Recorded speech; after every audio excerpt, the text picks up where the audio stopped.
Bagaimana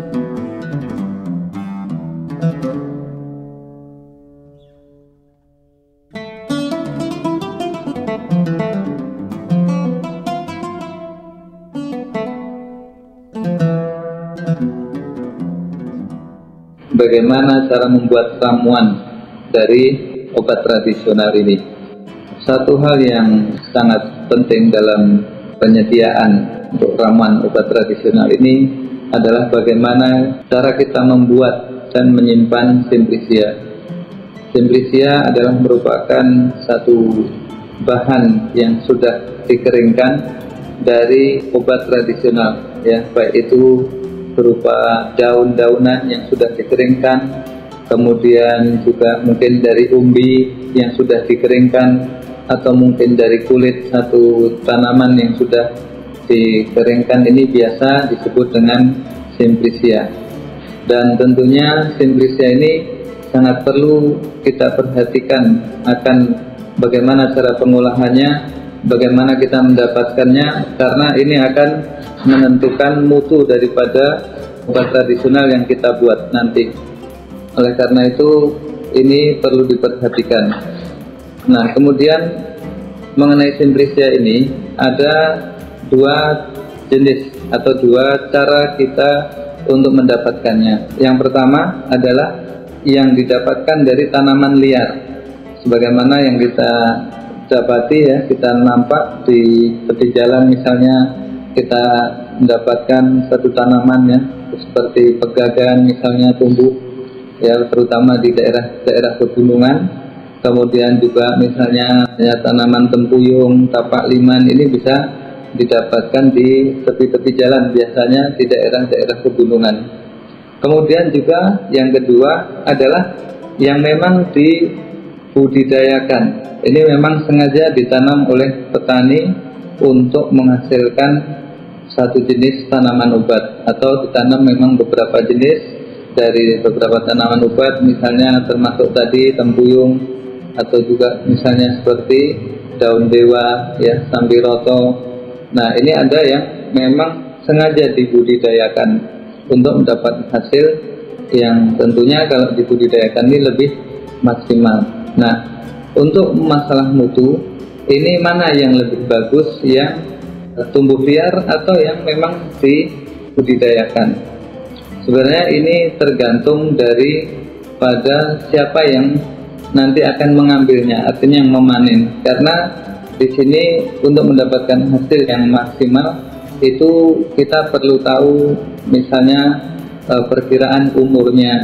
Salah satunya kita dengan cara mengidentifikasinya itu adalah misalnya satu tanaman yang dia berbunga, ya, misalnya kita mengambil daun dewa. Nah, seberapa kira-kira waktunya untuk kita mengambil daun ini untuk mengetahui apakah sudah cukup tua atau belum. Dengan kita mengetahui ciri-ciri seperti itu, misalnya kita mengambil tanaman dari tanaman liar, ini juga bisa kita untuk mengetahui mutu dari satu jenis tanaman tersebut. Hanya saja kelemahannya ketika tanaman liar ini tidak bisa dalam jumlah yang banyak untuk mendapatkan mutu yang bagus, karena biasanya tumbuhnya adalah ada yang besar, ada yang kecil, ada yang masih muda, ada yang sudah tua. Dan tapi kalau dibudidayakan, ini karena penanamannya biasanya serentak, maka kita akan mengetahui kapan waktu pengambilannya, ya, sehingga kita bisa mendapatkan jumlah yang banyak dan juga bisa mendapatkan mutu yang bagus. Dan itu bisa secara kontinu kita bisa mendapatkannya. Hanya saja untuk pemakaian tidak dalam waktu yang lama sekali, artinya beberapa lama saja, misalnya itu dari tanaman-tanaman yang liar, yang tumbuh liar kita bisa dapatkan. Hanya saja kita bagaimana bisa membedakan mana yang sudah waktunya untuk bisa dipanen, mana yang belum. Tentunya ini perlu waktu dan perlu mencari tempat-tempat di mana tempat tumbuhnya ini. Jadi bagaimana kita mendapatkan bahan tadi, bahan baku, ya, istilahnya seperti itu akan menentukan mutu daripada Simplicia. Kemudian juga bagaimana cara ketika sudah dikeringkan, dijemur misalnya, penting sekali untuk diperhatikan, karena apabila penyimpanannya di tempat yang terlalu lembab, ini mudah terjadi pertumbuhan yaitu cendawan, dan ini akan merusak tanaman yang sudah kering tadi, yaitu Simplicia tadi. Oleh karena itu tempat penyimpanan juga perlu diperhatikan. Nah, termasuk pengolahan, misalnya kadang-kadang satu daerah ini curah hujannya tinggi, bagaimana kita untuk mengeringkannya? Biasa menggunakan alat seperti oven misalnya. Nah, ini juga ketika menggunakan alat seperti oven perlu diperhatikan ketika proses pengeringan, yaitu mengenai suhunya. Kenapa demikian? Karena apabila suhunya terlalu tinggi, ini akan bisa merusak kandungan zat aktif yang ada pada tanaman obat tersebut. Oleh karena itu, standar untuk pengeringan ini disarankan pada suhu 60 derajat. Jadi memang ketika menggunakan oven kita harus atur ya bagaimana suhu itu tidak lebih dari 60 derajat. Nah, ini yang perlu diperhatikan. Kemudian kira-kira apa saja yang kita perlu persiapkan ya untuk menyiapkan bahan baku untuk sebuah ramuan tradisional ya. Nah, jadi ada hal-hal yang perlu diperhatikan. Kalau tadi bagaimana mendapatkan Simplicianya ya, mendapatkan bahan baku untuk membuat Simplicia, baik itu dari tanaman liar ataupun tanaman yang dibudidayakan. Kemudian kira-kira persiapan apa saja yang harus kita lakukan dalam penyiapan bahan baku untuk sebuah ramuan obat ya, yang dibuat dari tanaman obat khususnya ini perlu hal-hal yang harus kita ketahui, yaitu yang pertama yang perlu kita ketahui bahwa bahan tanaman yang akan digunakan itu sebaiknya dipetik pada saat tanaman berbunga sampai pada waktu buah belum masak. Ini yang perlu diperhatikan. Hal ini untuk supaya bahan ini hasilnya maksimal karena kita menggunakan yang kita gunakan adalah zat aktif yang ada pada tanaman, maka perlu diketahui waktu-waktunya, kira-kira tepatnya itu kapan, seperti itu. Kemudian misalnya bunga yang akan digunakan ya, ini misalnya kita menggunakan bunga di saat masih bunga itu kuncup, jadi belum mekar sempurna misalnya seperti itu. Nah, jadi yang bagus adalah saat masih kuncup, kalaupun sudah mekar, mekarnya belum sempurna, baru mulai mekar. Kemudian apabila itu menggunakan jenis buah ya, buah yang akan digunakan adalah buah yang sudah masak. Seperti contohnya pada buah mahkota dewa misalnya seperti itu. Kemudian apabila yang digunakan itu biji-bijian ya, itu diambil dari buah yang sudah masak sempurna.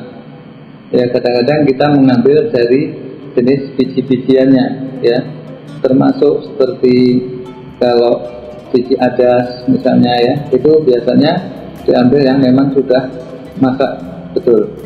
Kemudian kalau misalnya yang diambil itu seperti umbi atau rimpangnya ya, itu diambil ketika sudah tanaman itu tidak tumbuh lagi. Jadi itu perlu diperhatikan ketika kita mengambil satu tanaman obat untuk digunakan obat, kapan waktunya itu kita harus tahu. Jadi kalaupun kita misalnya tidak mengetahui kapan ditanamnya, dengan tanda-tanda tadi seperti bagaimana bunganya ya, kemudian buahnya seperti apa, itu sudah terlihat. Termasuk seperti contohnya pada tempuyung itu dia termasuk tanaman yang berbunga. Nah, itu kita bisa melihat bunganya sudah mekar atau belum ya. Nah, bagaimana nanti kapan waktunya mau mengambil daun yang kita gunakan untuk pengobatan, itu yang perlu diperhatikan. Dan satu hal yang perlu diperhatikan ketika setelah kita mengambil satu tanaman obat misalnya, bagaimana kondisinya kita harus perhatikan, seperti bagaimana kebersihannya, apakah misalnya seperti dari umbi-umbian ya, kadang-kadang ini tercampur dengan tanah ya, karena memang dari tanah maka harus betul-betul bersih, ya, baru bisa kita keringkan. Jangan hanya dicuci sepintas sementara tanah masih menempel, ini akan merusak nantinya terhadap bahan baku tanaman obat ini. Kemudian cara memasaknya ini juga perlu diperhatikan, ya, bahwa cara memasak selain nanti memperhatikan suhunya, ya, juga ketika peralatan-peralatan yang kita gunakan dalam membuat obat tradisional ramuan ini harus diperhatikan. Yang utama adalah jangan menggunakan logam, ya, logam seperti aluminium misalnya, ini tidak bagus, apalagi besi misalnya, ya, karena zat-zat yang terkandung dalam aluminium ini bisa bereaksi nanti dengan obat tradisional yang direbus tadi, sehingga bisa menyebabkan kerusakan atau bahkan bisa menyebabkan keracunan pada penggunanya. Oleh karena itu usahakan menggunakan dari tanah, ya, kita banyak kuali-kuali dari tanah. Kemudian pengaduknya juga diusahakan dari kayu, seperti kalau di Jawa itu banyak irus, ya, dari tempurung kelapa yang dikasih tangkai dari bambu misalnya, seperti itu. Itu caranya proses perebusannya. Nah, kemudian setelah misalnya direbus sudah selesai, bagaimana cara aturan penggunaannya? Ini kita juga perlu untuk mendapatkan satu efektivitas dalam sebuah pengobatan. Aturan minumnya seperti apa itu juga harus diketahui. Nah, kemudian misalnya untuk pengobatan apa misalnya, seperti itu. Nah, biasanya untuk dosis biasanya digunakan 2-3 kali sehari, dan ini juga tergantung dari jenis penyakitnya apa. Kemudian ada yang perlu diperhatikan, ya, bahwa apabila ramuan itu mempunyai efek dingin, contohnya seperti sambiloto, itu harus diminum dalam keadaan hangat. Kemudian kalau yang mempunyai efek panas, ya, seperti jahe, nah itu yang bagus diminum dalam keadaan sudah dingin.